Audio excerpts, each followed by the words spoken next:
Hello everyone and welcome to the Anime Daily, and thank you for joining me as we talk about the last examination arc from the Tower of God Webtoon series. A really fun and exciting arc for what I've seen so far. Now, I will admit this arc I'm going to split into two separate reviews. So this is part one, and honestly, with the chapters that I've read of this arc so far, there is still a lot to talk about. If I had this whole arc in one big video, this video would be extremely long, and I just wanted to break it down so I can give you more detailed and concise sort of thoughts based on each segment that I've gone through so far. So make sure you do tune in for next week where I'll be going over part 2.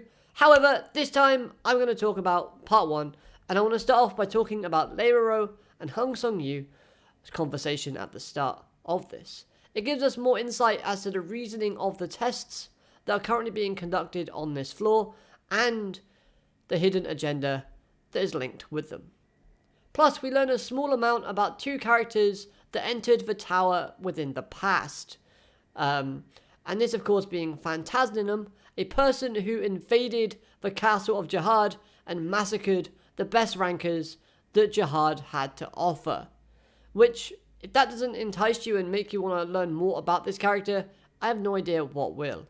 And then we have the irregular known as Maisano, who was said to have a monstrous power and held powerful influences.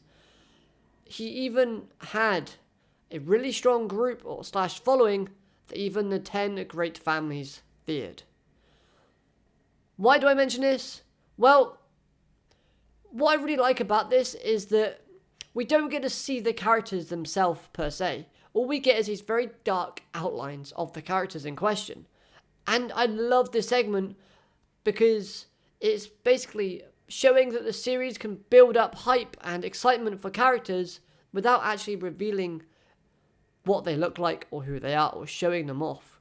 They just put speech bubbles and text in that make us as the reader want to find out more.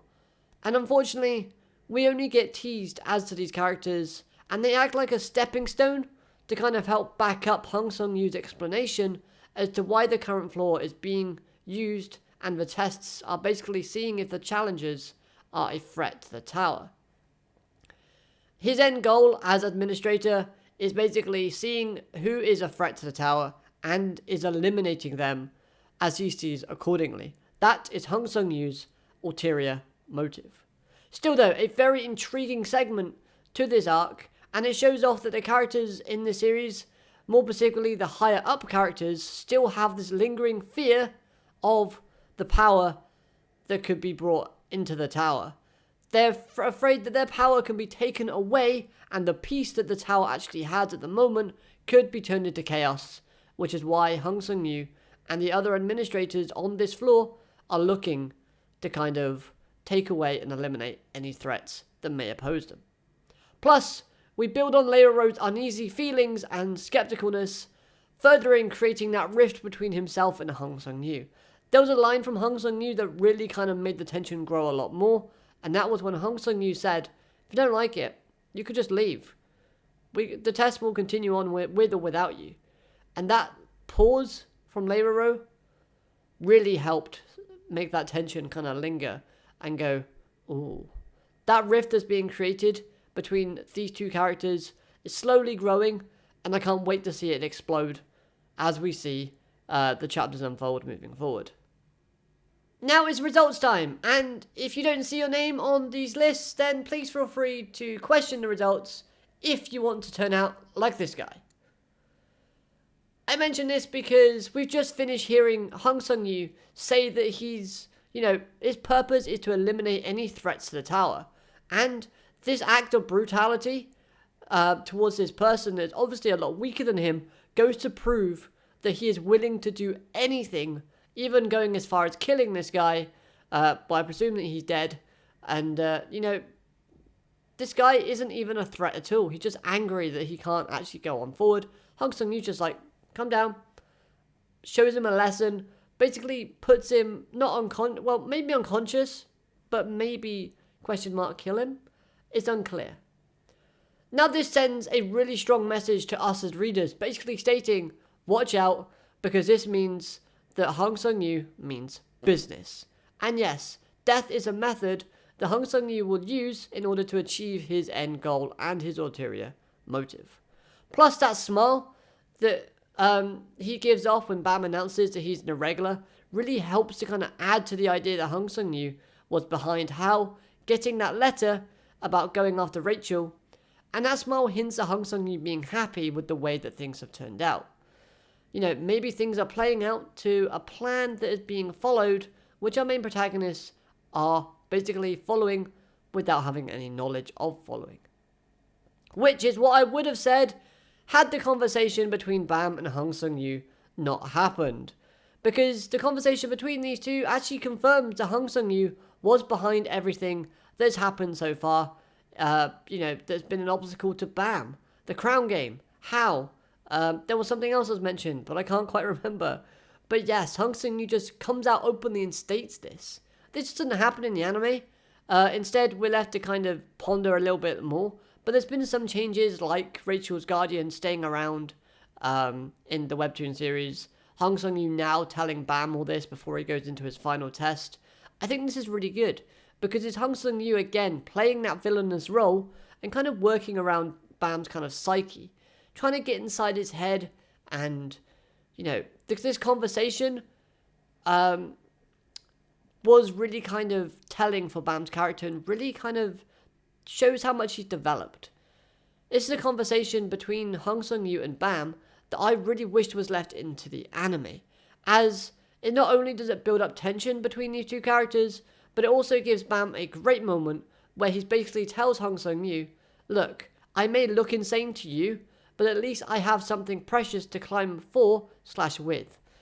And what you have told me, no matter what lies up in the tower, there clearly hasn't been anything that's given you anything to cherish. Now, he says that a lot better than I've just said there. I've just paraphrased it. But at the same time, he stands up to Hong Sung-yu. He stands his ground and says, look, I've got something that is important to me and that I cherish. You haven't. And you've been up to the top of the tower, so I would have thought you would have found that by now. But it's clear to say that what's up there isn't anything that I can receive. In fact, what I want is already in my grasp. I have to just take it with me. I really like that. That's powerful for Bam's character, and it works really nicely. Again, something I wish was kept in the series, but hey, I guess it wanted to build up that tension a little bit more in the anime, so that the ending was a big pop. Another thing I really would have liked to have seen kept in the anime was Rax's speech when they're all kind of debating as to whether or not they should help Bam, because they've just found out that he's an irregular. And this kind of links with Rax's kind of turtle catchphrase, where he keeps calling people turtles. And that's always been kind of boggling to me. I've never really understood why. But this actually was really cool. Because Rax is like, look, you can all act like turtles and hide in your shells. Without ever lifting your heads up. He says something along those lines, and that was really cool. Plus, this goes to show just how great the chemistry that Rax and Kun share as a team together, as they're both on the same wavelength, as Kun is acting and pretending that he doesn't care about Bam, and basically is using reverse psychology as a method to try and persuade everyone else to be on Bam's side. Which, obviously, we all saw coming. Even Shibisu realized it was an act, which again shows Shibisu's smart and intelligence, which I think is pretty cool. But at the same time, this whole scene, I just thought played a lot better in the Webtoon version. Now, we go to the next chapter, and it's a bit of a silent chapter, which is really cool because it's something that I've not really seen before from a manga or a comic or anything like that. I've seen silent panels, a couple of pages, but this was a full-on chapter, where we see Dorsey training with Bam, which I thought was really cool. We see Rachel getting a chair, but the posture that she is shown in having looks similar to that of someone who is standing up straight. So that leads me to wonder, what is her condition? What's it really like? After all, Hong Sung-yu stated that he was the reason as to why Rachel's legs wasn't fully healed. So, I wouldn't be too shocked if Hong Sung-yu made a trade with Rachel, saying, look, I'll heal your legs. In exchange, you have to help me with something. But without any dialogue, we have no idea what was happening or what was exchanged. But to be honest, I wouldn't put it past Hong Sung-yu. We've seen before that he'll do extreme things and go to extreme lengths and measures, so this isn't in the realm of possibility. Plus, we've seen a slow rift forming between Bam and Rachel already, so is something like that out of the realms of a possibility? I don't think so. I think it could happen. However, it looks like Hong Sung-yu is still being antagonistic as you look at the face that he pulls when he is stating the name of the test. This tells me that he hasn't given up. Plus, we saw Ren in the silent chapter, so maybe he's going to play a role in the upcoming sort of chapters to come in this test. And we do see that. We see him make an appearance, which I'll talk about in just a second. Shibisu actually got me thinking and intrigued me a bit more in this arc, which was really good because it alludes to him having more of a backstory than I initially thought. He wants to help Bam because Bam still has something that he has lost, and he doesn't wish for Bam to lose that as well. Whatever Shibisu lost was really important to him, and I really want to find out more about Shibisu and more about his past. And hopefully, I can understand his character a bit more, because at the moment, his character does seem quite goofy and quite comedic relief, but there have been hints and displays of Shibisu actually being quite a serious and decent character so far in this Webtoon series. It's just a little bit of hints and sort of words and dialogue that makes me go, Shibisu, there's something more to your character? I wonder. And I really wish we can get some of that moving forward. Plus, we have to basically commend him a little bit for going up against that bull and just trying, because he knows how much this test means to Bam and how important it is, and this reaffirms that he wants to help Bam because he goes up against this terrifying creature known as a bull and basically just gets his behind beaten, but he tries, and that's what's important. But I have to agree with the Knack. Eating Shibisu wouldn't be good for anyone's health, and that panel with the Knack and Dorsey just arguing about makeup and wearing that and kind of saying like goofy, harshish type of stuff to each other was super funny, because I love the image of the ball just munching on Shibisu's head while everyone else just looks super goofy. I thought that was brilliant. In fact, the whole dynamic between a Knack and Dorsey throughout this arc so far has been absolutely amazing. I love their kind of interactions. It's much different than what we've been used to so far from previous arc, but I think it really works effectively. The fight between Dorsey and the bull was really fun to read. Seeing Dorsey in action is always a great thing to witness. And her new outfit, I really do like it. As in my last review, I mentioned that her hair tied up with the long t-shirt wasn't really my favourite kind of design that they've given this character so far. And although I've been starting to kind of like that design more and more, this new outfit I think is much better. So props for that. I'm glad to see that she's learnt a lesson as well in not wearing high heels anymore when fighting. And seeing her in trainers is still pretty good. They suit her nicely. I have to admit that. So, with Yuri looking to be arriving in a test area very soon, and the spy known as Ren seemingly being in a test area, waiting for the princesses, stating that they've taken the bait that he's laid out before them, we'll have to wait until next week to find out how this test will end. Will Rachel and Bam reach the top of the Queen's stomach and pass the test? What has Ren got planned for the two princesses of Jihad? And how will Yuri impact the ending result?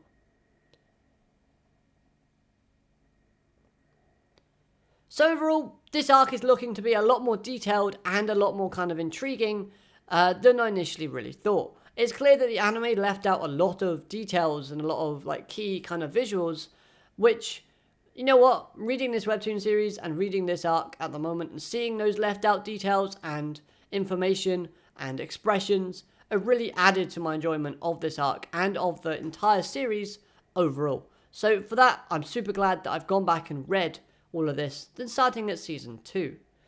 Next week, I do promise that I will finish off this arc, and then soon, after that, we'll be on to new content as we go into season 2, which is basically going to be a blind read for me, because I've not seen anything past what happens after this.